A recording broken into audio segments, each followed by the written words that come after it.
Matt Clarke is the West Coast Eagles list manager. He joins us after what has been a very busy time for the football club. Matt, appreciate your time. Morning, Tim. Morning, Scott. How are we? Yeah, we're well. How are you, mate? Yeah, how are you? It's been a big couple of days. A lot of direct feedback. Oh, yeah. No, everyone enjoys direct feedback, Scott, as you know, having been in the industry a long time yourself. So, no, it's been a busy few days, but a bit more work to do coming up to the draft, and then we'll assess how it all played out for us. Okay, we're going to ask the questions that everyone wants to ask, and I know Mark Duffield asked Don Pike these similar questions. I'm going to ask you, Matt, if you can. Did you get caught napping with Tom Barras' deal, and that forced your hand to get the Baker and Owies deal done? There seems to be an enormous amount of pushback from a lot of people saying you got stiffed, you gave up pick 3. Oh, no, I don't think we did. I think all along when we made the position that we needed to commit to Liam, we needed to commit something to Richmond and Liam to make sure they were going to be compensated. We knew that all along from both he and his management group. So when we looked at our draft hand, we knew we had to move at some point on something. So we weren't prepared to take what Auckland were offering at the time. They obviously decided to do what they needed to do, and then we made a decision to get Liam a different way. So we're more than comfortable with what we've done. We understand people's passion around moving the pick, but we're really confident that the depth of this draft and the young fella that we're going to pick at that pick 12, along with Liam, is going to be a really good combination for us. Are you a believer in walking players to the draft and getting pre-season draft and not having to give anything up? I think there's always that option to us, and I understand the narrative around that from a lot of people that we should have done that with Liam, but we understand that this is one trade period. There's another trade period next year, the year after. So building relationships and keeping in good business is what we're going to do as a football club, and I think in this instance we really never entertained that. We wanted to maintain it to get Liam where he wanted to go. We understand how the industry works with the management groups and other players that they do manage as well, Tim and Scott, and that can play a part in what we're doing right now as well. Like it or not for some people, that's just the reality of the industry. So no, I'm not a big fan of doing that. Obviously it has its purpose at some point, but in this scenario, I don't think we really entertained it. We said that yesterday. It's a bit, relationships play a big part of this, and Pikey said it as well. I think he said it beautifully. That's not how we want to do business. How much does relationships and, I guess, past experiences with other clubs, Matt, come into it going forward, and how much do you take that into consideration? And if it was reversed, if someone had done what you see as the wrong thing by the West Coast Eagles now, would you hold it against them going forward? I'm not too sure you necessarily hold it against them, but you do understand that deals in the future can take a little bit more time or not at all. So having those relationships, we know that things will come back to us at some point, regardless of what people think of this situation, but having those relationships is critical in this industry, whether that's with other club list managers, CEOs, football department members and player managers. It's absolutely critical. And we had a lot of people alongside us working with us to try and make the deal for Tom happen, and that was built off previous relationships that I had and others had at the footy club. So it's a massive part of the industry. Liam Baker, you wanted him. He declared that it was West Coast. As soon as Andrew McWalter got the job, he came out very quickly after and said Eagles is the club of choice. I'm going to put it to David Walls after 7:30. My intel is very strong that Fremantle were all over Liam Baker and had been for some time. Was it a true battle to try and win him over against Freo?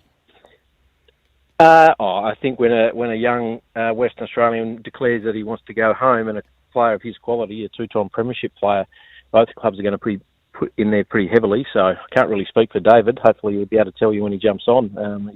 He's a good fellow and a smart operator, Wolsey. Whether he'll give you the intel or not, I'm not sure. But we knew that we had a battle on our hands to make sure we could commit something. Liam was obviously a highly decorated player at Richmond, loved the place.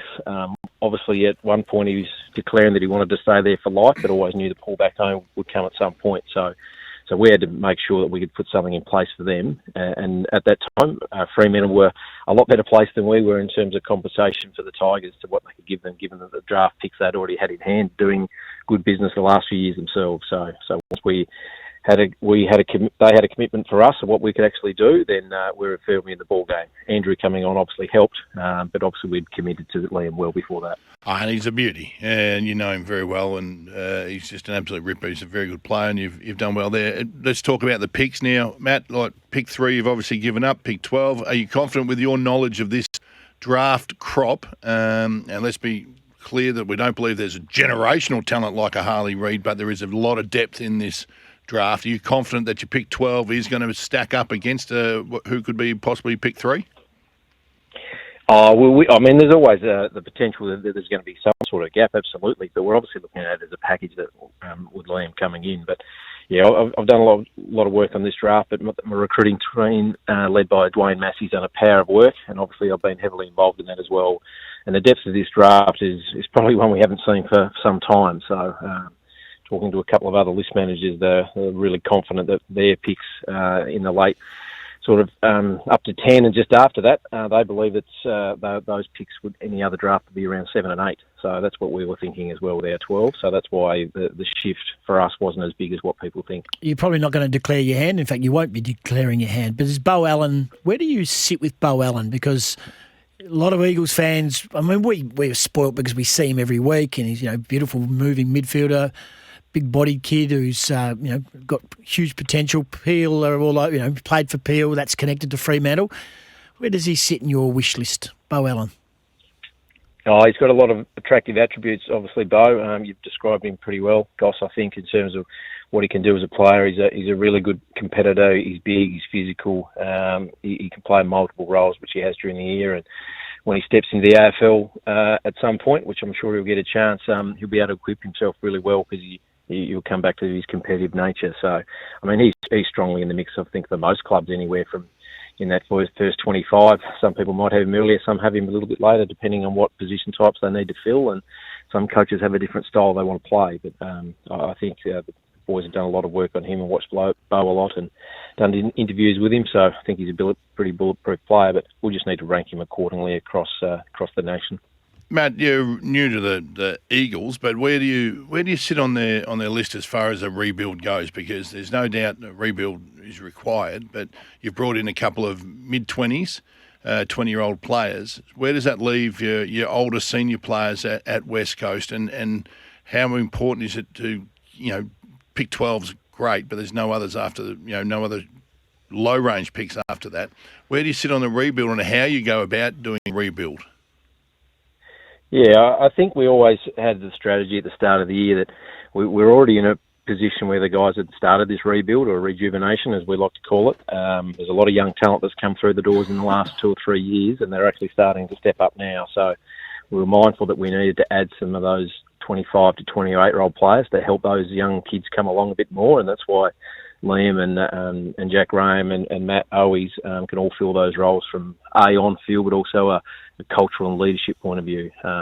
Obviously you have some veterans in the twilight of their careers. They've still got a lot of footy ahead of them. So, but we're really confident now that we're going to get a really good player at 12. The depth of this draft is strong. That our pick 26 is still going to be a really strong player as well. And we've obviously got some other mechanisms that we can use shortly, which is delisted free agents and rookies and SSP train on players to fill some positional needs, which we'll look at. And obviously we have a really stocked hand next year to either go to the draft next year, potentially move one of those picks into this year's draft, or attack some players that are coming out of contract.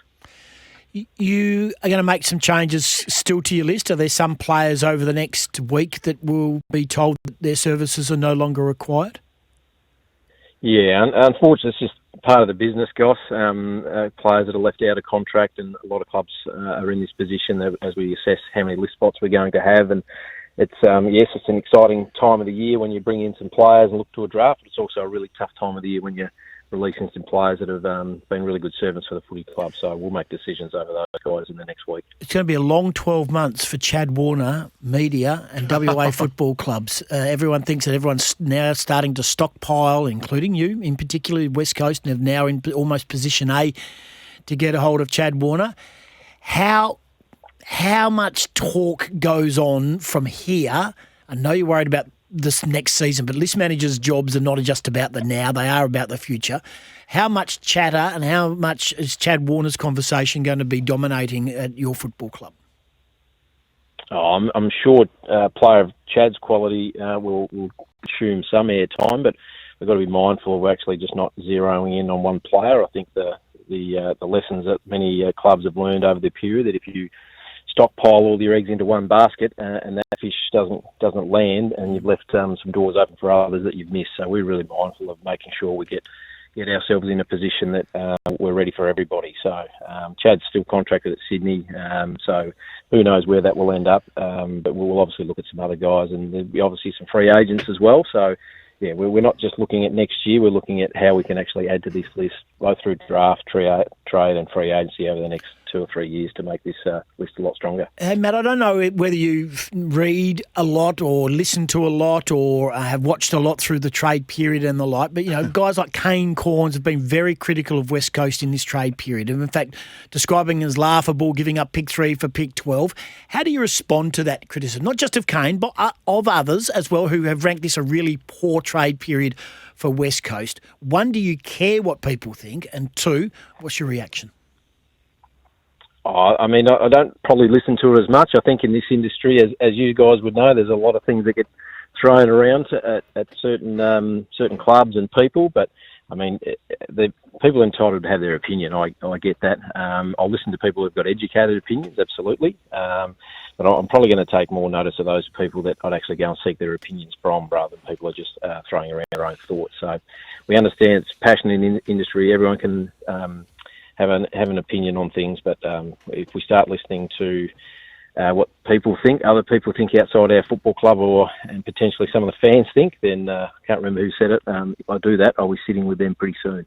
Yeah, no, you'll go mad, mate. There's no doubt about that. Turn the comments off. Don't look at them. There's no point. How long do you think it takes before you can look back and say we got that one right or we got that one wrong? Is it 2 years? Is it 3 years? I know all players develop at different times.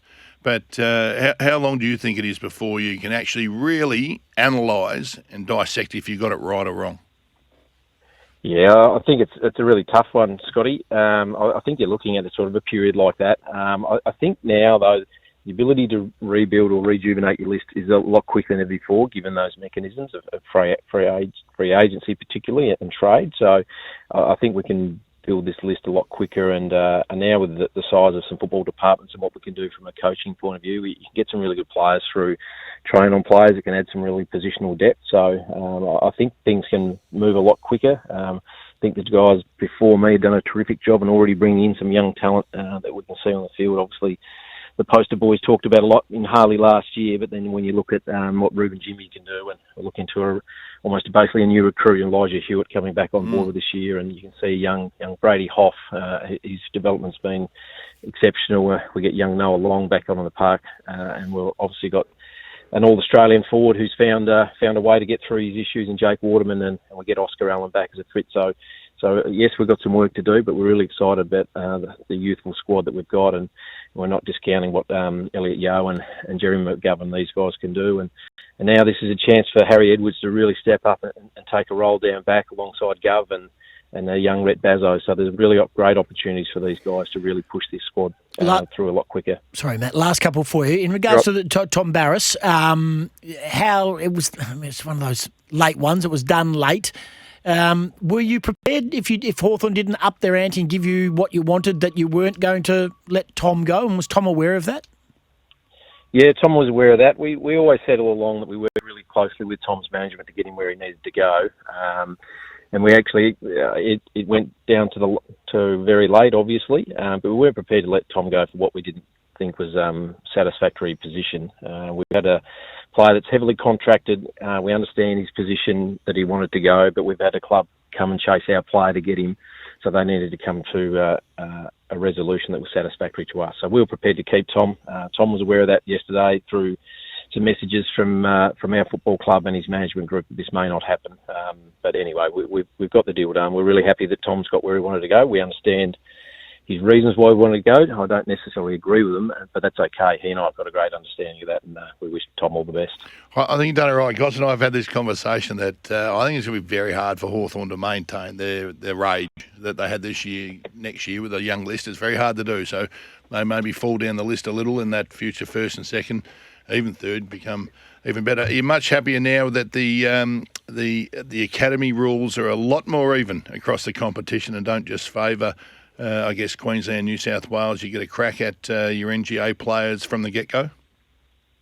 Yeah, absolutely. I think that's what we're always sort of hoping for, that there'd be just some fairer compensation across the league in that case, and that clubs that can plan really heavily to take those players in just had to give a little bit more for them. So whether they be a father-son, an all-academy, an NGA player. So it makes a significant difference to your strategy when you know what you've got coming in future years, and to stockpile picks in previous years probably didn't reflect the value. So now that we've got that, I think things are going to be a lot more even. Thanks for your time, and welcome to being in the focus of the West Coast Eagles at a hardcore trade period time. It was helmets on and all heavy artillery was out, I'm sure, Matt. So all the very best, and thanks for joining us this morning.